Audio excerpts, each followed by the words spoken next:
Hello বন্ধুরা, welcome back to my YouTube channel. কেমন আছো তোমরা সবাই? আশা করি ভালো আছো। তোমাদের আশীর্বাদে আমিও খুব ভালো আছি। তো বন্ধুরা দেখো, আজকে একদম রেডি হয়ে গিয়েছি, নিশ্চয়ই কোথাও একটা যাবো। হ্যাঁ বন্ধুরা, আমি যাবো আমাদের আজকে বাড়িতে, আমার বাপের বাড়িতে। তো চলো বন্ধুরা, আমার বাপের বাড়ি অনেক দূর এখান থেকে। আমি যেহেতু নেপাল বর্ডারে থাকি, আর আমার বাপের বাড়ি একদম জলপাইগুড়ি পার হয়ে হলদিবাড়ি, তো অনেকটা টাইম লাগে যেতে, পাক্কা 5 ঘন্টা তো লেগেই যাবে, 5 ঘন্টারও উপরে লাগে। তো চলো বন্ধুরা, যেতে যেতে তোমাদের সাথে সব কিছু শেয়ার করবো। আমি মানে কোথায় কোথায় যাচ্ছি, কীভাবে যাচ্ছি, সব কিছু তোমাদের সাথে শেয়ার করবো। তো বন্ধুরা, তোমরা ভিডিওটি কন্টিনিউ দেখতে থাকো, একদম স্কিপ করো না, সম্পূর্ণ দেখতে। আশা করি তোমাদের ভালো লাগবে। তো চলো বন্ধুরা, যাওয়া যাক। পড়েছি আমরা, আর ওই সামনের দিক থেকে আমরা বাসে উঠবো। আর বাইরে এত রোদ, কী বলবো বন্ধুরা, অনেক গরম পড়েছে। তো চলো বাসে গিয়ে তারপর দেখো। সামনে বাস দাঁড়িয়ে আছে, আমরা ওখান থেকে বাসে উঠবো। তো এটা পানি ট্যাঙ্কি বাস স্ট্যান্ড। তো এই পানি ট্যাঙ্কি থেকে বাসে উঠবো, আমরা গিয়ে নামবো জংশনে। তো চলো বন্ধুরা, ওই বাসটাতে যাবো। উঠে পড়লাম বাসে, আর বাসটা একদমই ফাঁকা। তো আমি বসে পড়লাম একটা ভালো জায়গা দিকে, জানালার সাইডে। আর বাসটা দেখবে বন্ধুরা, কিছুক্ষণের মধ্যেই ভরে যাবে। তারপরে এখান থেকে ছাড়বে, বাসটা যাবে জংশন, শিলিগুড়ি জংশন। তো তোমরা সাথে থাকো, দেখতে থাকো, আমি সব কিছু তোমাদের সাথে শেয়ার করব। তো চলো যাওয়া যাক। তোমাদের সাথে গল্প করতে করতে বাসটাও ছেড়ে দিল। আর দেখো, বাসটা ভরে গিয়েছে, কিছু ফাঁকা আছে জায়গা, তো ছেড়ে দিল। বাসটা যাচ্ছে শিলিগুড়ি জংশন। তো যেতে যেতে তোমাদের সাথে একটু শেয়ার করলাম। দেখো বন্ধুরা, জায়গাটা কত সুন্দর দেখাচ্ছে, এই জন্য তোমাদের সাথে একটু শেয়ার করলাম। আমাকে তো খুবই ভালো লাগছিল।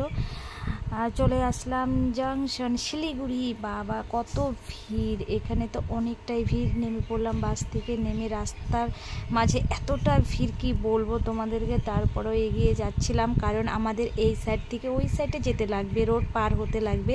তো ওই পাশে যেহেতু বাস স্ট্যান্ড, তো ওখান থেকে আমরা জলপাইগুড়ির বাসে উঠবো। তো চলে যাচ্ছি সামনের দিকে। এতটা ভিড়, রাস্তা পার হতে পারছিলাম না। তো রোডের এই পাশে দাঁড়িয়ে আছি, দেখছি কখন ফাঁকা পাবো, তারপরে যাব। কারণ এখানে একটা রোড না, দুটো রোড আছে, একদিকে গাড়ি আসছে আর একদিকে গাড়ি যাচ্ছে। তো এক পাশে রোড পার হব, তারপরে আবার ওই পাশে একটা রোড আছে, ওটা পার হতে লাগবে। তো অনেক ভিড়, গাড়ি আসছে, আমি ওয়েট করতেছি কখন ফাঁকা হবে আর কখন আমি পার হব। তো ওয়েট করতে করতে মানে ফাঁকা হচ্ছিলই না বন্ধুরা। আর আমার মতো অনেকজন দাঁড়িয়ে আছে যে ওই পাশে যাবে যারা, তো আমিও দাঁড়িয়ে আছি। তো একটু ফাঁকা পেলাম, এই চান্সে আমি চলে গেলাম ওই পাশে। তো ওই পাশে চলে গেলাম বন্ধুরা, দেখো। তো ওই পাশে এখনই ফাঁকাটা হলো, আর ওই পাশে চলে গেলাম। আর যেতে আর একটা গাড়ি চলে আসলো। কি করব, আবার থেমে গেছি এখানে। তো ওয়েট করছি আবার কখন ফাঁকা হবে, তারপরে আমাকে ওই পাশে চলে যেতে হবে, কারণ ওই পাশে বাস স্ট্যান্ডটা আছে। তো তাই জন্য আমাকে ওই পাশে যেতে লাগবে। ওর পাশে লোকগুলো দাঁড়িয়ে আছে, আর আমরা এই পাশে দাঁড়িয়ে আছি। তো দেখো বন্ধুরা, দেখতে থাকো। তো চলে গেলাম, ফাঁকা পেলাম আর চলে গেলাম। তারপরে যে আবার মাঝখানে আটকে পড়েছি, ও পাশে ভিড়, ফাঁকা তো ছিলই না। তারপরে আবার চলে গেলাম ওই পাশে, যেতে ফাঁকা পেয়েছি। তো চলে গেলাম বাস স্ট্যান্ডে। এখন দেখবো যে জলপাইগুড়ির বাস পাওয়া যায় কি না। তো বাস স্ট্যান্ডে যেতে গেলে আমাকে একটু হেঁটে যেতে লাগবে এখান থেকে, কারণ বাস স্ট্যান্ডটা ভিতরে। তো হেঁটে চলে গেলাম বাস স্ট্যান্ডে। চলো দেখি বাস পাওয়া যায় কি না, জলপাইগুড়ির বাস। তো যেতে দেখলাম বাবা, এদিকেও কত ভিড়, কি বলবো, এত রোদ, এত গরম, তার মধ্যে এত ভিড়। বাস স্ট্যান্ডটা একদমই ফাঁকা, রাস্তাতে কত ভিড় ছিল তোমরা দেখতেই পেয়েছো। আর বাস স্ট্যান্ডটা দেখো একদমই ফাঁকা। আর ওই তো বাস দাঁড়িয়ে আছে, জলপাইগুড়ির বাস পেয়ে গিয়েছি। তো আমাকে বাসে ওঠার আগে টিকিট কাটতে হবে, এই তো এই বাসটাতে যাব। তো টিকিট কাটতে হবে, তার জন্য আমি চলে যাব টিকিট কাউন্টারে। তো ওই পাশে দেখতেই পাচ্ছ বন্ধুরা টিকিট কাউন্টার, ওখানে গিয়ে আমাকে টিকিট কাটতে হবে। তো টিকিট না কাটলে সিট পাওয়া যাবে না, আর বাসে তো ওঠা যাবে কিন্তু সিট পাওয়া যাবে না, তাই জন্য আমাকে টিকিট কাটতে হবে। তো চলে গেলাম টিকিট কাটতে।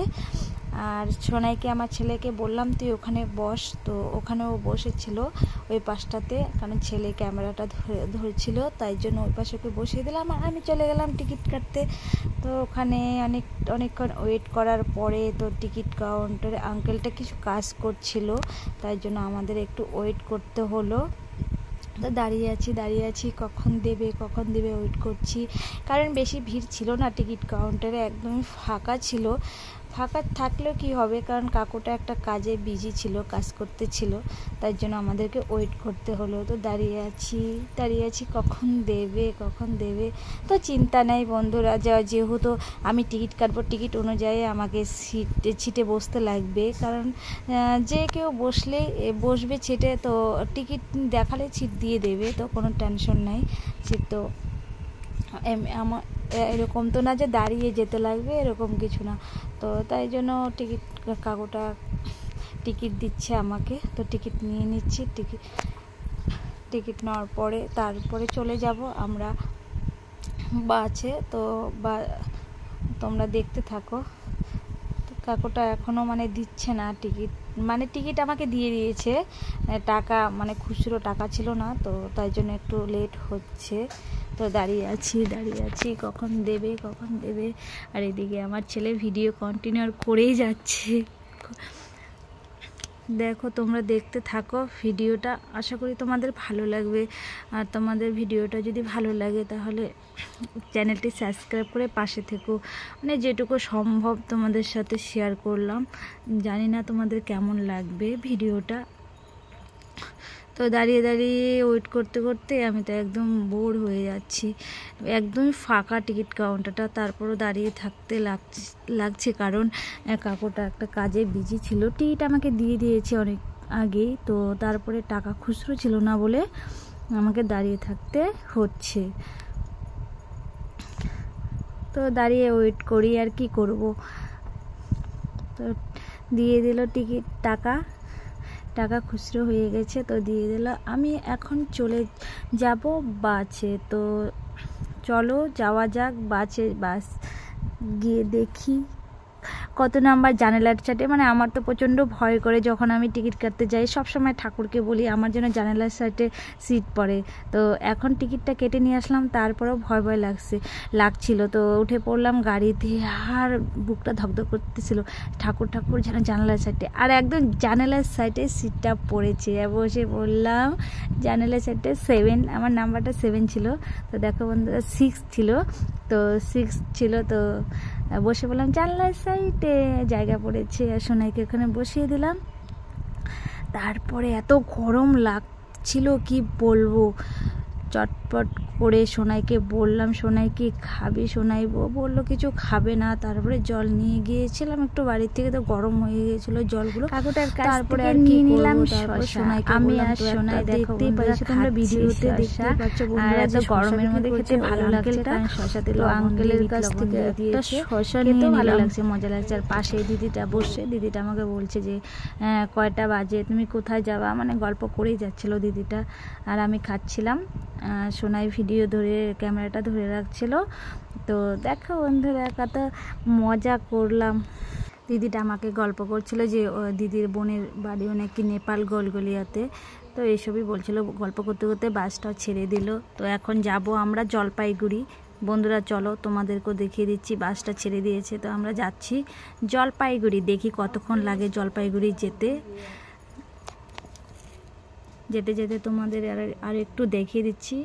তো 1.5 ঘন্টা অপেক্ষা করার পরে আমরা চলে আসলাম জলপাইগুড়ি। তো দেখো এটা জলপাইগুড়ি বাস স্ট্যান্ড শান্তিপাড়া। তো এখন বাসটা থামবে বাস স্ট্যান্ডে, তারপরে আমরা নেমে আবার এই বাস স্ট্যান্ডে পাওয়া যাবে হলদিবাড়ির বাস। তো নেমে যাচ্ছি জলপাইগুড়ি শান্তিপাড়াতে, আর এখন যাব আমরা হলদিবাড়ির বাসে। তো হলদিবাড়ির বাসে উঠে পড়লাম। যেহেতু বাসটা একদম ফুল হয়ে গেছে, তাই আমাকে টিকিট কাটতে হয়নি। আর পেছনে একটা সিট ফাঁকা ছিল, এখানে বসে পড়লাম, টিকিট কাটিনি। জানি না এটা কার সিট, যে আসবে টিকিটের নাম্বার নিয়ে তো উঠে যেতে লাগবে আমাকে। তারপরে বসে পড়লাম, তো গাড়িটা অনেক ভিড় ছিল।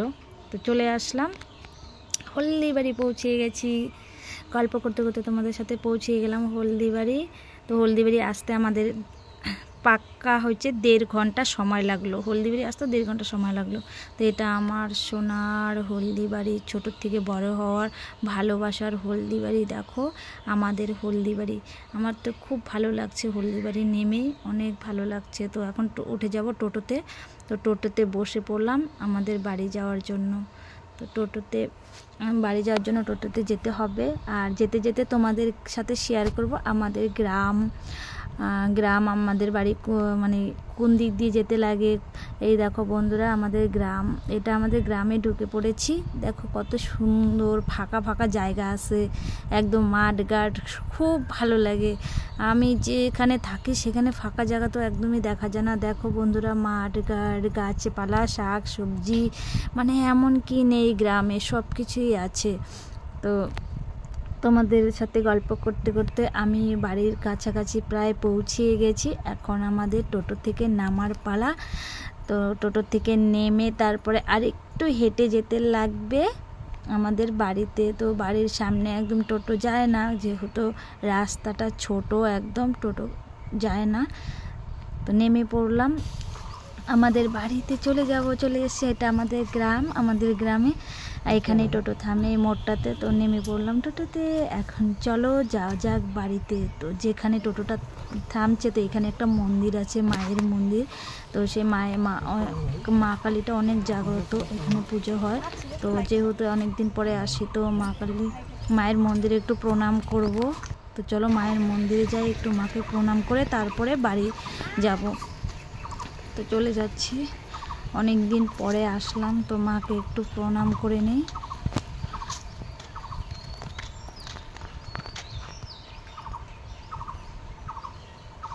তোমরা দেখো বন্ধুরা, এই মা কালীটা অনেক জাগ্রত। আমি এটা আমাদের গ্রামের মানে রাস্তার মোড়ে এই মায়ের মন্দিরটা। তো দেখো তোমাদেরকে একটু দেখিয়ে দিচ্ছি মায়ের মুখটা, দেখো ভালো করে। তারপরে এদিকে মামির সাথে দেখা হয়ে গেল, কারণ এখানে মামি, আমার বড় মামার বাড়িতে, এটা আমার বড় মামি বলছে চল আমাদের বাড়ি চল, ভাত টাত খাইয়ে যাই, আজকে নিরামিষই রান্না করছে। আমি বললাম না, বাড়ি যাই। তো রাস্তায় আস্তে আস্তে দেখি আমার মা আর আমার ভাইয়ের ছেলেকে নিয়ে মা আসছে আগায়ে, ওটা আমার মা আর ভাইয়ের ছেলে আমাকে নিতে আসছে। তো তারপরে চলে যাচ্ছি বাড়ি। তো আমাদের বাড়ি দেখাচ্ছি তোমাদের বন্ধুরা, আর একটু যেতে লাগবে, তারপরে আমাদের একটু ভিতরে। তো আমাদের বাড়িটা রাস্তার পাশে না, এই তো আমাদের বাড়ি, ওই যে দেখা যাচ্ছে আমাদের বাড়ির চারপাশে। এটা আমাদের বাড়ি। তো বাড়িতে আসার পরে এত শান্তি লাগছে, ছোটোর থেকে এখানে বড় হওয়া, মানে খুব শান্তি লাগছে, অনেক ভালো লাগে বাড়িতে আসলে। দেখো তো বাড়িতে আসার পরে প্রথমে দেখা করে নিলাম ঠাকুমার সাথে, ঠাকুমা শুয়ে আছে। তো ঠাকুমা আমাকে দেখে তো মানে চিনতে পারছিল না, ঠাকুমার অনেক বয়স হয়েছে, যেহেতু 100 বছর ঠাকুমার পার হয়ে গেছে। ঠাকুমা আমাকে চিনতে পারেনি। তো ঠাকুমা বললো কে, আমি বললাম দীপালি। তো ঠাকুমা আমাকে ধরে ঠাকুমা একদম রান্না করে দিছে, কি বলবো। আমি ছোট থেকে ঠাকুমার কাছে ঘুমাতাম, ঠাকুমার আমি সবসময় একসাথে থাকতাম। দীপালি মানে একটা মায়া হয়ে গেছে না, আর এখন ঠাকুমা একা একা থাকে। আমি সবসময় বেশিরভাগই ঠাকুমার সাথে ঘুরতে যেতাম, খাইতাম, ঘুমাইতাম, সবকিছু ঠাকুমার সাথে মানে থাকতাম বেশি টাইম। আর ঠাকুমা তো কান্না করে দিছে আমাকে দেখে, মানে এতদিন পরে আসলাম। তো আমাকে বলছে তোর বর আসেনি, তো ছেলে আসেনি। আমি বললাম আসছে। দেখো ঠাকুমা খুশিতে ঠাকুমা কান্না করে দিচ্ছে। আমি আমার ঠাকুমাকে অনেক ভালোবাসি, কারণ ছোট থেকে ঠাকুমার কাছে বেশি আমি ছিলাম। তো তাই জন্য ঠাকুমা এতটা অনেক খুশি হয়েছে, খুশিতে একদম কান্না করে দিচ্ছে। তারপর ঠাকুমা আমাকে বললো দেওয়া করে নেই, এত দূর থেকে আসিস, হাত পা ধুয়ে নেই। তো বন্ধুরা ঠিক আছে, ভিডিওটা এখানে শেষ করছি। তোমাদের কেমন লাগলো অবশ্যই জানাবে, আর সবাই ভালো থেকো, টাটা।